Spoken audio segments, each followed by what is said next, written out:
তোমরা কি জানো, এভাবে যদি পনির ম্যাশ করে দিয়ে তারপর পেঁয়াজ কুচি, চিকেন সেদ্ধ করে কুচি দিয়ে তারপর গাজর গ্রেট করা, তারপর টক দই জল ঝরিয়ে রেখে দিয়েছি, আর স্বাদ মতো নুন, গোলমরিচ গুঁড়ো, চিলি ফ্লেক্স, অরিগেনো, এই সব উপকরণগুলো ভালো করে মিশিয়ে সাইডে রেখে দিব।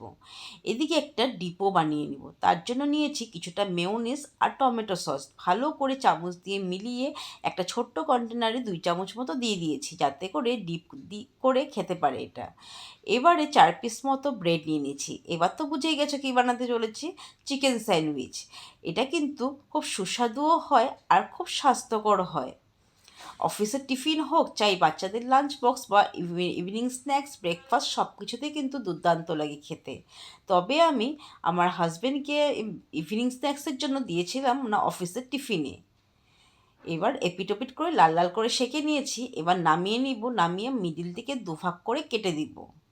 এই হয়ে গেল চটজলদি একটা হেলদি খাবার। ঠিক আমার মতো কে কে বানাও, কমেন্টে কিন্তু অবশ্যই জানাবে। Thank you.